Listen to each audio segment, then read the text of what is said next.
Welcome to the Great Detectives of Old Time Radio. From Boise, Idaho, this is your host, Adam Graham. If you have a comment, email it to me, box13@greatdetectives.net. Follow us on Twitter at Radio Detectives and become one of our friends on Facebook, facebook.com/Radio Detectives.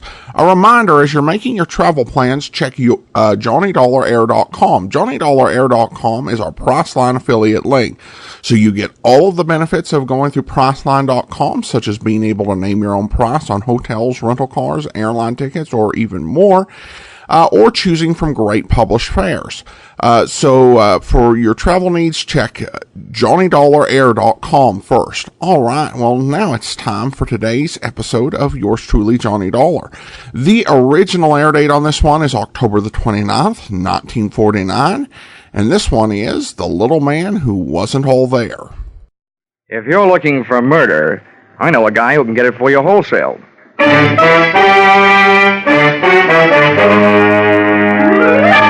This is another in the adventures of America's fabulous freelance insurance investigator, Johnny Dollar, starring Charles Russell. At insurance investigation, Johnny Dollar is only an expert. At making out his expense account, he's an absolute genius.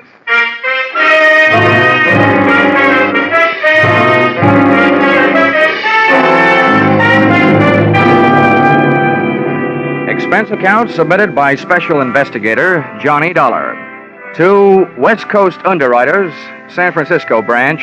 Attention, Bradford L. Coates, General Manager. The following is an accounting of my expenditures during my investigation of the little man who wasn't all there, or in most cases, there at all, or the unpaid premium payoff. Expense account, item 1. 3 cents postage due on your airmail special delivery letter containing said assignment. I can just hear you dictating it. Take a letter.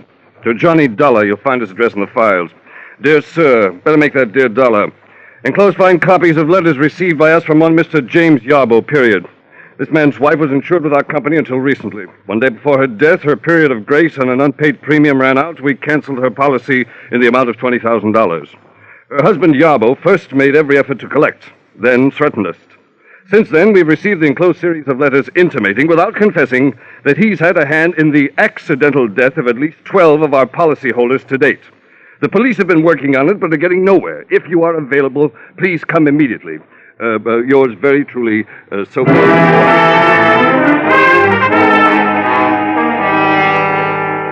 Expense account, item 2, $176.87. Airfare, Hartford to San Francisco. Item 3, $5.40. Cab fare, airport to your office. Dollar, glad you got here. You've no idea what a mess this whole thing... Okay, Mr. Coates, okay, don't get excited. We'll nail this guy before you run out of policyholders. Well, the dozen he's apparently done away with already have cost us darn near $250,000. You've got to move fast, Dollar. The man is a homicidal maniac. Yeah, but a smart one, though. He's put just enough in those letters he sent you to let you know that he's working out a grand-scale revenge against your company. But he leaves out just enough so the law can't lock him up. He's had perfect alibis in every case.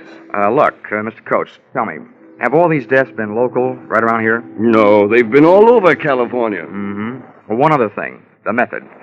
From this list you gave me, Mr. Yarbo seems to have a preference for killing people through the noisy and gory method of fake automobile accidents. Yes, very true. But what about this last one? Airplane crash. That was a $30,000 loss to us. Just think. Our poor innocent policyholder flying around and then his engine quit. Thanks to a man he's never even seen. Tell me, Mr. Coates, just how difficult would it be to get a list of your California policyholders? Names and addresses, you know. Why, that would take days. But goodness gracious, man, you can't hope to keep an eye on them all. Besides, the minute you went off the job, he'd strike again. That's a preposterous idea. Cut. Time. Look, I don't want the list. I was just wondering how Yarbo got it. Oh. Now, so far you've given me nothing to go on. I'd like you to add 2 things to that.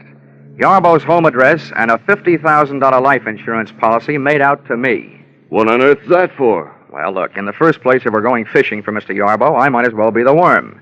In the second place, if I should get gobbled up in the line of duty, that $50,000 life insurance would make several attractive young ladies of my acquaintance very happy.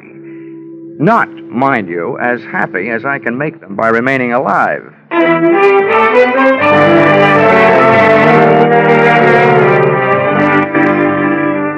Expense account, item 4, $30. Rental of limousine, complete with chauffeur. I figured if I was riding the trouble, I was riding in style. So I started on a house-to-house survey. You might say, knocking at death's door.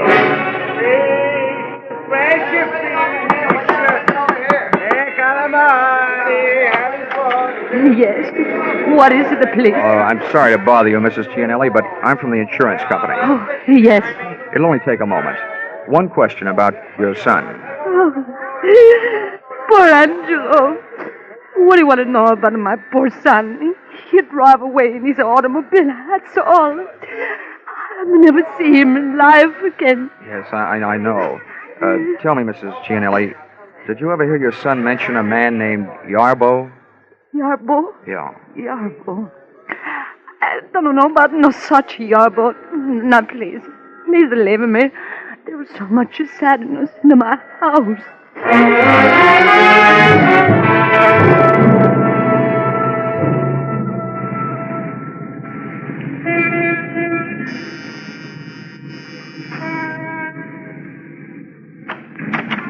Yes?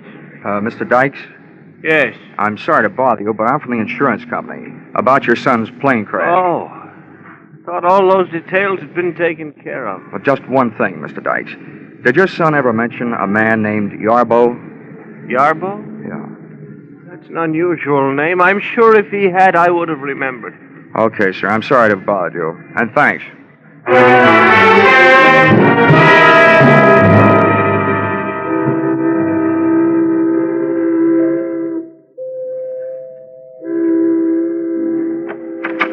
Yes, sir. May I help you? Yes, I'd like to have a word with Mrs. Weatherly. I'm from the insurance company. Well, sir, Mrs. Weatherly has been indisposed, not receiving visitors. What is it, Brian? How do you do, Mrs. Weatherly? My name is Johnny Dollar. Oh, dear.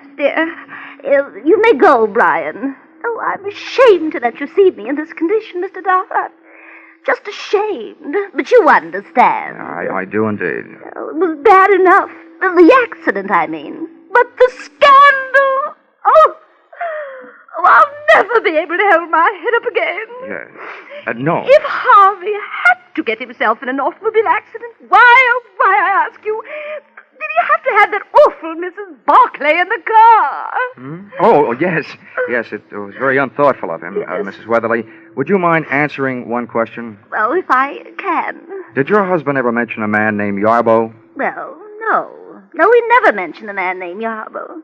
But neither did he ever mention Mrs. Barclay. I tried a half a dozen of the other beneficiaries left behind by Mr. Yarbo's list of victims.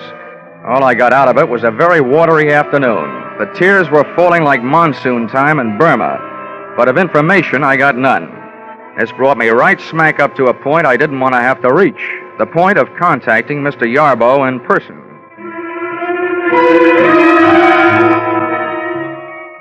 At 8:30 that night, I took a plant on Yarbo's house on Lombard Street.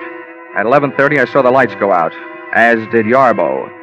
He was a little guy, stooped over like he was looking for cigarette butts on the sidewalk, needing a haircut, and, true to type, wearing a long black overcoat. But worst of all was the little satchel he was carrying. Items like this always set off a chain reaction in my imagination, and I could just see him on his way to atomizing the Oakland Bay Bridge, thus causing the biggest automobile accident in history. I very cleverly forced my way into the house by breaking a first-floor window, reaching in and opening same. The cyclops eye of my flashlight started picking up information on the subject of Mr. Yarbo immediately. The room I had entered looked like the Hobby Lobby of an English bobby, a crime museum if I ever saw one. On one wall, a gun case. On another, a crime library. And scattered around the room, a grisly collection, ranging from blood-stained hatchets to shrunken heads. But the most surprising criminal curio of all stood right behind me. Mr. Yarbo, complete with little black bags. Well, I must say the current second-story man dresses well, but I must also say you, my man, must have the old masters of the art turning in their graves. For you, young man, are a heavy-fingered bungler. There, let's have a better look at you. Now that flashlight, I'll feel better after you have dropped it. Hey, what am I doing? You're not even pointing a gun at me. Don't feel too comfortable. You are well covered from many points. A step from you in any direction may detonate any number of explosive devices. Why'd I have to pick this joint to burgle? I feel like a city councilman playing a call in the White House. You seem more the kind of a guy I should be working for instead of on. What's your racket? Racket? Yeah. You were in a racket, my little friend. My pastime is a science. Yes, I take it you are impressed with my collection. Who wouldn't be? Well, if you're interested, come here. About those booby traps. Oh, yes. Note well the design of the rug. The large roses.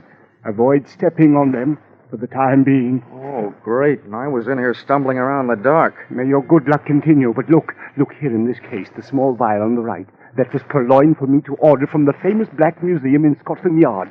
That little vial once rested in the case of the fabulous murderer, Dr. Crippen. On there, beside it, that lock of hair. That is from the head of the second victim of the noted mass murderer, Neil Cream. And up there, look up there, the hangman's noose over the mantel. From that one swung the body of the notorious Western bad woman, Fanny Turner. How's chances for running this place for Halloween? Well, all right then, since you no longer seem interested in playing the part of a bungling burglar, then I assume that I am also free to discontinue my pose as a victim of your disguise, Mr. Johnny Dollar. Oh? Looks like the chips are down and I'm the fish. Yes, and there are a lot of other fish in your sea, Mr. Dollar. Poison eels, that's what you are, the lot of you. Parasites, gambling on death, and then not paying when you lose. Listen, Mr. Yarbo, you're placing a big hunk of blame where it doesn't belong. You're confused about things. Confused? Yes. When your wife's insurance premium was overdue, you were allowed a 30-day period of grace. And when that went by, the policy was canceled. Now, that's not the insurance company's fault. It was your fault. But it wasn't. I gave her the money. She spent it on herself. I'd have made it up. I told them so after she died. I told them, but they wouldn't listen. I'll show you.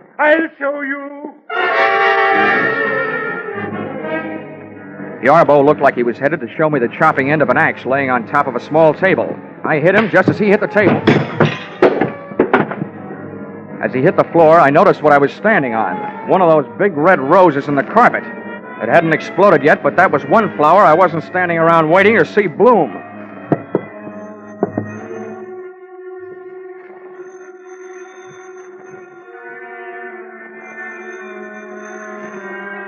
It took a lot of nerve picking up a telephone in that room. But I finally got a good hold on my nerves and a fair hold on an imitation of Yarbo's voice. Took one deep breath and picked up the phone. Yes?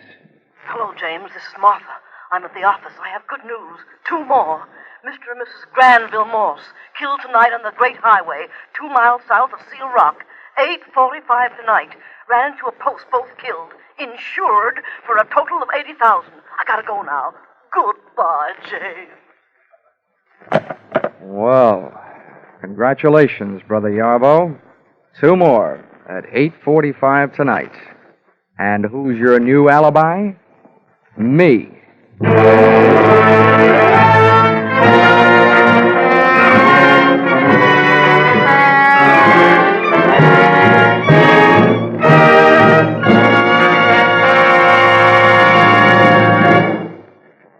In just a moment, we'll return to the second act of Johnny Dollar.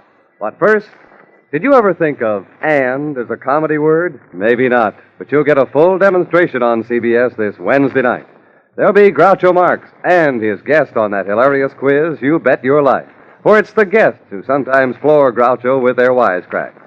There'll be Bing Crosby in his regular Wednesday night CBS show and his special guest, Bob Hope. There'll be George Burns and Gracie Allen and Bill Goodwin. And becomes more filled with comedy when you learn that Lum and Abner will have their premiere as Wednesday night regulars on most of these same CBS stations. Yes, this fall you hear them all on C and B and S. Now, with our star, Charles Russell, we return to the second act of Yours Truly, Johnny Dollar.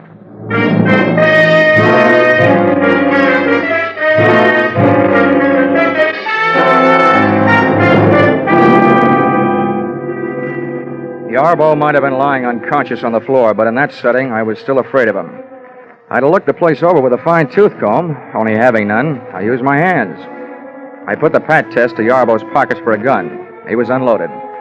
Then turned my attention to the little black bag he'd been carrying when I saw him leave the house, and which he still had with him when he returned. I hoped it wasn't booby-trapped. Opened it and discovered that it was a trap, the type my kind of booby stepped into. Inside the bag was a small radio receiver tuned to something I looked for and found in the room. A small radio transmitter of the type formerly used in army tanks. Through this, Yarbo had heard me enter his little museum of murder and had returned to catch me in the act of prowling the premises. About then, I caught him in the act of coming to. Well, welcome home, Yarbo. Time to get up. I just had a long chat on the phone with Martha. She thought I was you. You think you're very clever, don't you? Martha knows my voice. If she talked to you at all, she didn't tell you anything. Of that I am sure, so save your breath. There is no use your telling me she gave you any information. Oh, no, you got me wrong, pal. I only told you Martha called to let you know I know there is a Martha. I figured it might make you nervous, and nervous men are easy to beat. Other nervous men may be easy to beat, Dollar, but not James Yarbo. The police have tried, and they couldn't prove a thing against me. Now, may I have your permission to get up? Yeah. Maybe the police haven't been able to get anything on you, but I have something. Attempted murder. The hatchet you went for. The pitiful mistake of a pitifully suspicious mind, Dollar. I wasn't reaching for that hatchet on the table. I was trying to show you something in the table drawer. There it is, spilled out on the floor. My wife's insurance policy. The one your unscrupulous thieving superiors refused to pay. The vampires? Here, look at it. All in order. Much of it in fine print. Fine. Just fine. Okay, Yarbo, that did it. Come on, ahead of me.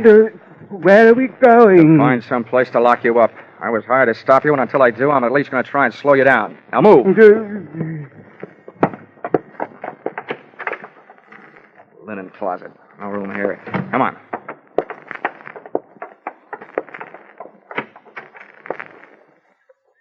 Bathroom. No window. Yeah, this'll do. Go on, get in there. No, not in here. Anywhere but in here. It's a good place. You may get thirsty. No. This is where my wife died. Not in here. No.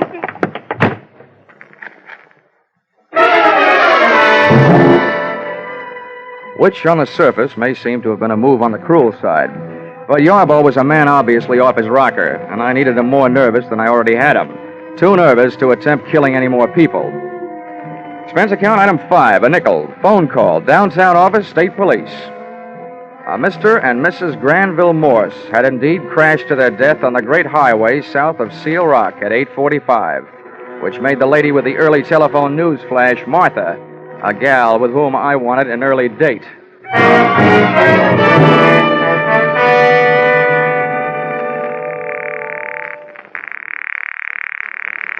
Come on, answer the phone.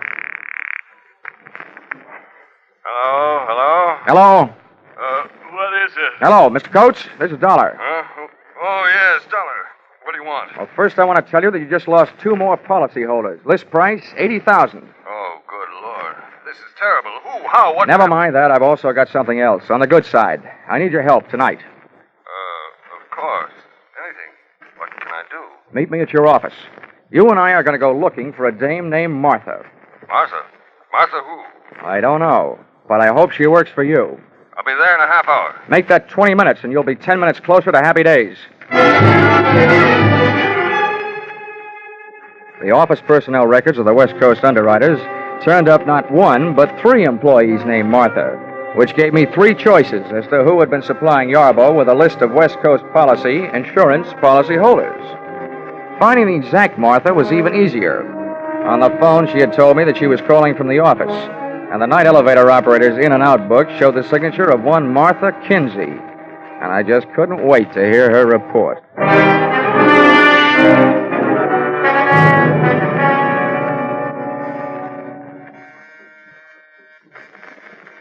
Who is it? I've got a message from Mr. Yarbo. Oh, just a minute. Message from James. Oh, what does he want? Well, what he really wants is to get out of the bathroom. That's where I've got him locked up. Who are you? You ought to know who I am. I assume you're the one that told Yarbo he could be expecting a call from an insurance investigator named Dollar. Well, that's me. Well, I don't care. James told me girls give out lists of names all the time. Sell them for mailing lists. 10 cents apiece. May not be ethical, but it's not against the law. James told me, and I believe James. Oh, he's the smartest man I ever knew. He may be the smartest, but he's right in line to be numbered among the deadest. One of these fine mornings, the state is going to give him a cyanide egg for breakfast. What do you mean? You should know.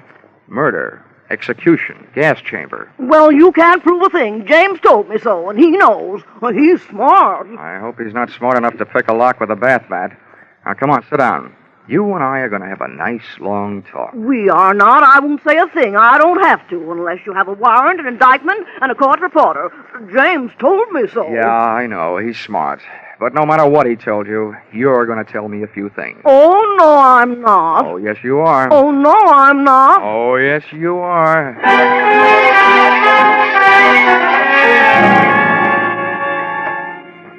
So, I was wrong. Martha didn't tell me anything. But her stubborn attitude did. She was in love with Mr. Yarbo, a stupid, middle-aged woman having her last fling at romance, doing her best to keep her last chance alive in the person of the man who had made her his partner in crime.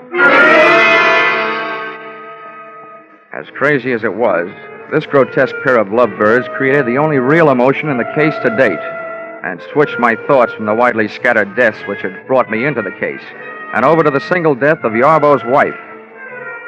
Enclosed, find a transcript of statement made to me at 2 o'clock in the morning by the doctor who signed Mrs. Yarbo's death certificate. Cause of death, cerebral hemorrhage. Result of severe fracture of skull. Region, medulla oblongata. Contributing factors, woman bathing in bathtub at home. Slipped and fell, striking head on shower spigot. Coroner's finding death due to misadventure. Accidental.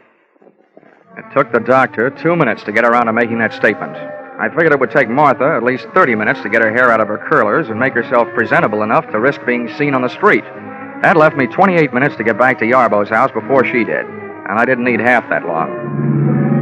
In the cab on my way over, I took inventory. 1, to date, Yarbo's alibis covering him on all the so-called revenge murders had been perfect. Too perfect. 2nd, when I first faced Yarbo, he screamed about his wife's death, not in the light of having lost his lady love, but in the light of having lost her insurance money.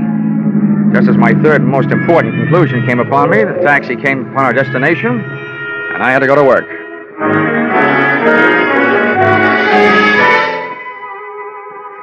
Once inside the little horror house on Lombard Street, I got set for a long search. But it turned out to be a short one, and it proved 2 things. Yarbo was not only a murderer, he was as crazy as he'd acted in having kept the evidence around.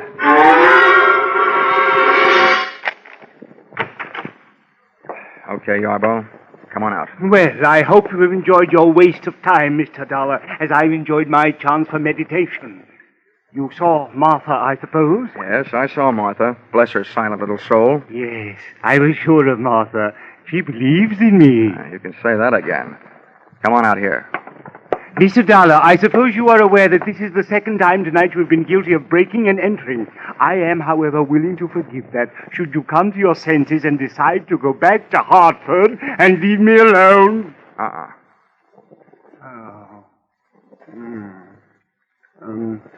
Mind treading on the roses in the rug, Mr. Dollar? Sorry, Yarbo. I fell for that gag earlier tonight. People who smile at that joke give me the last laugh. Now, look, Yarbo, I know exactly what you've been up to, and I know why you've done it. But your little war of nerves has got to stop. It will never stop. No one can prove anything against me. I can. I can prove that you haven't done a thing to bring about those accidental deaths you've been taking credit for. Martha has sat down that insurance office and notified you every time there's been an accidental death of a policyholder in this part of the country. Then you've written the company your little letters and gotten your little kicks out of it, right? That's a lie, lie, lie. This is a switch, a guy yelling that loud that he's guilty. You'll have to prove it. You will have to prove it. Don't worry, chum. I'm not going to waste a breath proving murders that you didn't commit. But, brother, I'm really going to go to town on the one that you did. Your wife, Mr. Yarbo. That is the most ridiculous statement you have yet made, young man. Look around you. Take note. I have profited by all the mistakes made by the original owners of these bloody souvenirs from Dr. Crippen on down. You see in me the living composite of them all, and I intend to stay that way, alive. I'm afraid you will, but it's going to be inside an upholstered room. And this is what will put you there. Yeah, Mr. Yarbo, you carried your little hobby of crime souvenirs too far when you saved this hunk of pipe and the faucet with which you clubbed your wife to death. She slipped and fell. She was in the tub. I'm sure the police microscopes can give you a strong argument on that one. Now, come on. And let's make it easy on each other, shall we? No, I didn't do it. I didn't do it. Let go. Whoa. Let go of me. You have to prove it. James, what's he doing? Help me, Martha. Help me. Hit him with something. I'd have bet on myself against the two of them if I didn't have to fight while playing hopscotch over those roses in the carpet, about which I still wasn't quite sure. It was touch and go. Martha would try to touch the back of my head with something, and I'd go. Do something, Martha. Do something. I'll fix him. The something Martha tried to do was pick up a heavy-based urn and aim it at me. She missed. It started to roll across the rosy carpet. When Yarbo saw where it was headed, he wrenched himself loose and dove to stop it. I dove the other way. He got there just too late.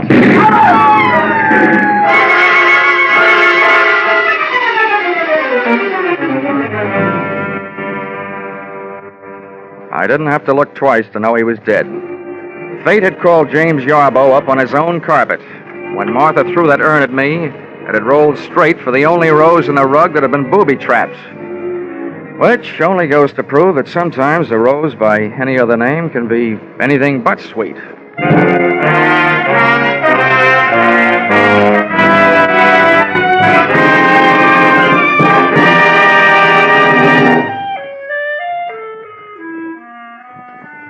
Expense account, item 6, $1.40. 3-month subscription, Love Life magazine. Sent to accessory to murder, Martha Kinsey, Tehachapi State Prison. I figured 3 months was about all she had, the judges and juries in California being rather efficient that way. Expense account, item 7, $6. Dinner and diving for pearls in a barrel of Blue Points at Fisherman's Wharf. Diving for Pearl's earring, which she lost while bending over the barrel trying to see what oysters look like. Item 8, $176.87. Airfare, San Francisco to Hartford. Expense account total, $942.08. Not including defense lawyer fees if you decide to sue me for not being able to add correctly.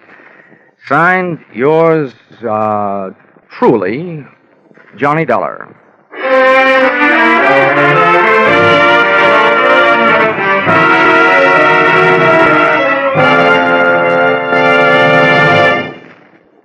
Yours truly, Johnny Dollar, is produced and directed by Gordon T. Hughes and stars Charles Russell.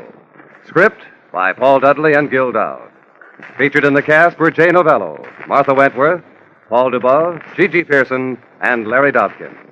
The special music is written and conducted by Wilbur Hatch.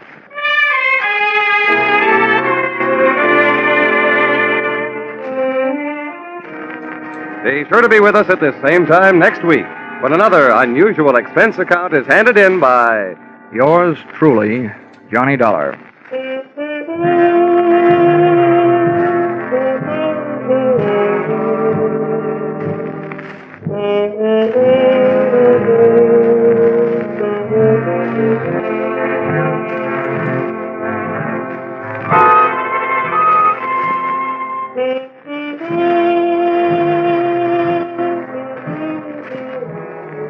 Everyone is concerned about world affairs these days. If we want world peace, we'll have to have national peace first. In order to keep America's strength and prestige, in order to preserve her freedom, we must do away with group prejudice. Let's stop judging people by the color of their skin or the place where they worship. and start considering them for what they do. We'll be sure to have a happier world. Stay tuned now for Vaughn Monroe and his caravan, following immediately on most of these CBS stations.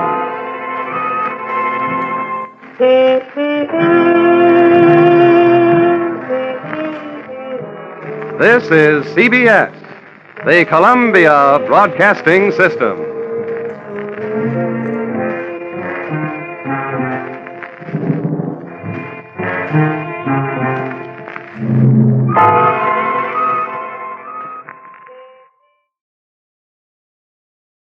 Welcome back. Well, a different role for Jay Novello than we typically hear, and overall an interesting case. Though I do think the solution of him not actually being behind the killings he was boasting about became kind of obvious when Martha gave the times of the killings. I want to go ahead and thank our Patreon supporter of the day. Thank you so much to MJ. MJ has been one of our Patreon supporters since February 2018. Currently supporting us at the rookie level of $2 or more per month. Thanks so much for your support, MJ. And that will do it for today. Join us back here tomorrow for Dragnet. Next Friday, another episode of yours truly, Johnny Dollar. In the meantime, send your comments to box13@greatdetectives.net. Follow us on Twitter at Radio Detectives and become one of our friends on Facebook, facebook.com/Radio Detectives. From Boise, Idaho, this is your host, Adam Graham, signing off.